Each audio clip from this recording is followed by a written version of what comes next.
IPL match number 67 അവസാനിച്ചപ്പോൾ മറ്റൊരു അട്ടിമറി വിജയമായിരുന്നു ഇന്നുണ്ടായത്. അതുകൊണ്ട് ഈ മത്സരത്തിന്റെ ഒരു റിവ്യൂ ആണ് ഈ വീഡിയോയിലൂടെ നമ്മൾ കാണാൻ പോകുന്നത്. വീഡിയോയിലേക്ക് കടക്കുന്നതിന് മുൻപായി ഇതുപോലെ കൂടുതൽ IPL വാർത്തകൾക്ക് വേണ്ടി ഈ ചാനൽ മറക്കാതെ സബ്സ്ക്രൈബ് ചെയ്യൂ. ഇന്ന് ടോസ് ലഭിച്ച ചെന്നൈ ബാറ്റിംഗ് തിരഞ്ഞെടുത്തപ്പോൾ സീസണിൽ ആദ്യമായി ഒരു പെർഫെക്റ്റ് ഗെയിമായിരുന്നു CSK ബാറ്റേഴ്സിന് കിട്ടിയത്. ആയുഷ് മാത്രേ ഒരു സ്റ്റാർട്ട് കൊടുത്തപ്പോൾ 68-1 പവർ പ്ലേയിൽ അവർ.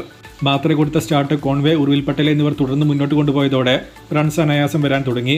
കോൺവേ 50 നേടിയപ്പോൾ ഉർവിൽ പട്ടേൽ 37 നേടി. അഞ്ചാമനായി വന്ന ബ്രവിസിന്റെ ഫിനിഷായിരുന്നു CSK ഹ്യൂജ് ടോട്ടലിലേക്ക് എത്തിച്ചത്. 23 പന്തിൽ ബ്രവിസ് 57 അടിച്ചപ്പോൾ 230-5 എന്ന നിലയിലാണ് ചെന്നൈ ഇന്നിംഗ്സ് അവസാനിപ്പിച്ചത്. ദൂബെ 8 പന്തിൽ 17 അടിച്ചെങ്കിലും ആ സ്റ്റാർട്ട് വന്നപ്പോൾ ബ്രവിസിനെ തന്നെ നാലാമനായി ഇറക്കി വിടാമായിരുന്നു എന്ന് കളി കണ്ടപ്പോൾ തോന്നിച്ചിരുന്നു. ഇൻഫോം ബ്രവിസിന് മാക്സിമം ബോൾ ബാറ്റ് ചെയ്യാനുള്ള അവസരമായിരുന്നു കൊടുക്കേണ്ടിയിരുന്നത്. എങ്കിലും മത്സരത്തിനെ അത് കാര്യമായി ബാധിച്ചില്ല. ഗുജറാത്തിനെ നോക്കിയാൽ കൃഷ്ണ ഒഴികെ ബാക്കി എല്ലാവരും ലാസ്റ്റ് 2-3 മത്സരങ്ങളിലായി നന്നായി അടിവാങ്ങാൻ തുടങ്ങിയിട്ടുണ്ട്. റാഷിദിനെ ബാറ്റേഴ്സ് ഇപ്പോൾ ശരിക്കും ടാർഗറ്റ് ചെയ്യുന്നുണ്ട്.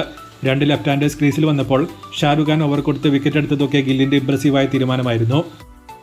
മറുപടി ബാറ്റിംഗിലേക്ക് വന്നിട്ടുണ്ടെങ്കിൽ ഈ സീസണിൽ ആദ്യമായി ഒരു കൊളാപ്സ് GT ടോപ്പ് ഓർഡറിന് വരുന്നതായിരുന്നു കാണാൻ സാധിച്ചത്. റദർഫോർഡ്, ഗിൽ, ബട്ട്ലർ തുടങ്ങി 3 പേരും പവർ പ്ലേയിൽ തന്നെ പുറത്തായപ്പോൾ 35-3 എന്ന നിലയിലേക്ക് അവർ തകർന്നു. അവിടെ തന്നെ മത്സരം അവസാനിച്ചിരുന്നു. പിന്നെ വെറും ചടങ്ങ് മാത്രമായിരുന്നു ശേഷിക്കുന്ന മത്സരം. ഷാരൂഖ് ഖാൻ, സായ് സുദർശൻ എന്നിവർ ടൈം ഔട്ട് കഴിഞ്ഞ് പോയതോടെ ഗെയിം അവിടെ തീർന്നു. CSK ഒരു പെർഫെക്റ്റ് മത്സരത്തോടെ ടൂർണമെന്റ് അവസാനിപ്പിച്ചിരിക്കുമ്പോൾ അവസാനത്തെ 4 മത്സരങ്ങൾ ഹൈലി അൺപ്രഡിക്റ്റബിൾ ആയിരുന്നു. എല്ലാ സീസണിലും പ്ലേ ഓഫിൽ എത്താനാണ് ടൈറ്റ് കോമ്പറ്റീഷൻ ഉള്ളത്. എന്നാൽ ഇത്തവണ പ്ലേ ഓഫ് സ്പോട്ട് ഈസിയായി നേരത്തെ തന്നെ ഫിക്സ് ആയി. പക്ഷേ അത് കഴിഞ്ഞാണ് അട്ടിമറി മത്സരങ്ങൾ മുഴുവൻ നടന്നത്. ഇത് ബേസിക്കലി മുംബൈക്ക് വേണ്ടി ടൈലർ മെയ്ഡ് ആയ രീതിയിലാണ് മാച്ചസ് വന്നിരിക്കുന്നത്.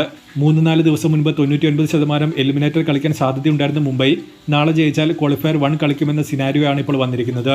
നാളെ പഞ്ചാബ് മുംബൈ മത്സരത്തിൽ ആര് ജയിക്കുന്നോ അവർക്ക് ക്വാളിഫയർ 1 കിട്ടും. RCB ലാസ്റ്റ് ഗെയിം ജയിച്ചാൽ ക്വാളിഫയർ 1, തോറ്റാൽ എലിമിനേറ്റർ എന്നതുമാണ് ഇപ്പോഴത്തെ അവസ്ഥ.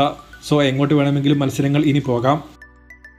അവസാനമായ മത്സരത്തിന്റെ സ്കോർ കാർഡ് നോക്കിയാൽ ടോസ് നേടി ബാറ്റിംഗ് തിരഞ്ഞെടുത്ത ചെന്നൈ 230 നേടിയപ്പോൾ മറുപടി ബാറ്റിംഗിൽ അനായാസമായി ചെന്നൈ ജയിക്കുകയാണ് ചെയ്തത്.